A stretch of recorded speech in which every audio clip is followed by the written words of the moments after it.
សួស្តីបងប្អូនទាំងអស់គ្នាថ្ងៃនេះខ្ញុំមកតវីដេអូនៅលើភ្នំក្បាលស្ពានថ្ងៃមុនទៀតតែខ្ញុំមុននឹងតក៏ខ្ញុំសុំទោសដល់មិត្តភក្តិខ្ញុំដែរដល់ពេលដែលដោយសារតែរឿងកន្លងផុតពីយូរឆ្នាំហើយវាចូល20ឆ្នាំហើយប៉ុន្តែខ្ញុំនៅលើកមកនិយាយគ្រាន់តែនេះជាសារដាស់តឿនដល់អ្នកស្រីក្រោយបងប្អូនដែលពេលគាត់ទៅលេងនៅតំបន់ហ្នឹងសូមគាត់មិនថាការនិយាយស្ដីការលេងសើចឬក៏កាយវិការអីទេគឺមានការប្រុងប្រយ័ត្នមានឲ្យបានច្រើនដូចខ្ញុំភ្នំក្បាលស្ពានគឺខ្ញុំទៅ4-10 ដងហើយនិយាយទៅថា6-7 ដងអញ្ចឹងទៅដល់4-10 ដងសំទោស6-7 ដងទៅចោះតែវាអត់ដែរជួបរឿងបែបហ្នឹងទេហើយមិត្តភក្តិខ្ញុំទាំងអស់គ្នាហ្នឹងក៏ធ្លាប់ទៅជាមួយខ្ញុំដែរហើយមិត្តភក្តិខ្ញុំម្នាក់ទៀតក្នុងចំណោម4នាក់ហ្នឹងក៏ជាអ្នកជួបហេតុការណ៍ហ្នឹងផ្ទាល់ហើយបងប្អូនគិតមើលថានៅលើភ្នំហ្នឹងអ្នកខឹងកាត់រហូតដល់4អង្គមានទាំងព្រាយ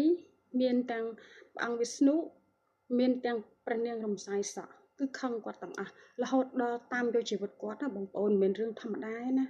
ហើយថ្ងៃនោះពួកខ្ញុំចុះពីលើភ្នំមកប្រហែលជាម៉ោង3កន្លះហើយតែពួកខ្ញុំអត់ទាន់ទៅផ្ទះទេពួកខ្ញុំនៅគ្នាបន្តទៅលេងនៅភ្នំក្រោមតែដោយសារតែជិះដល់ស្ពានអង្គរពើហ្នឹងគឺមិត្តភក្តិខ្ញុំក៏ចាប់ផ្ដើមស្រែកខ្លាំងគាត់ស្រែកថាគាត់ខ្លាចហើយធំណាស់ជួយផងតែប៉ុណ្្នឹងឯងទេគាត់ធ្លាក់ពីលើម៉ូតូដល់ពេលគាត់ធ្លាក់ពីលើម៉ូតូទៅក៏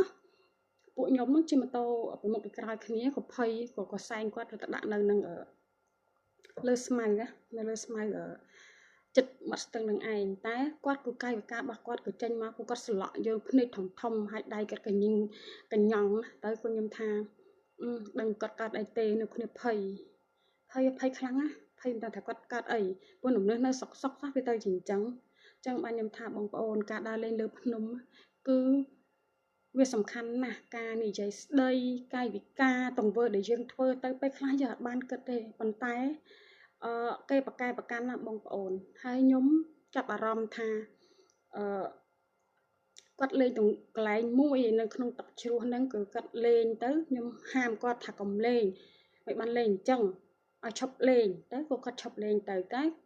មិត្តភ័ក្តិខ្ញុំទាំងអស់គឺហាមកុំលេងអញ្ចឹងវាគួរវាដូចណាដល់យើងគិតថាវាដូចអញ្ចឹងក៏ហាមគ្នាកេះគ្នាក៏ហាមទៅគាត់ក៏ឈប់ទៅអញ្ចឹងប៉ុណ្ណឹងមកទៅក៏យើងញ៉ាំគ្នាញ៉ាំបាយញ៉ាំអីធម្មតាទៅបងប្អូនរហូតដល់ខ្ញុំជួបរឿងបែបហ្នឹងខ្ញុំក៏ភ្ញាក់ខ្លួនដឹងយកគាត់ចូលពេទ្យចូលអីតែគាត់អត់ដឹងទេគាត់អត់ដឹងពេទ្យហ្នឹងក៏មើលអត់ឃើញថាពួកខ្ញុំកើតអីដែរគាត់ឲ្យពួកខ្ញុំទៅគេសួរពួកខ្ញុំថាមកពីណាខ្ញុំថា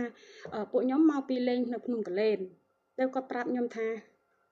តនៅវគ្គក្រោយទៀតបងប្អូន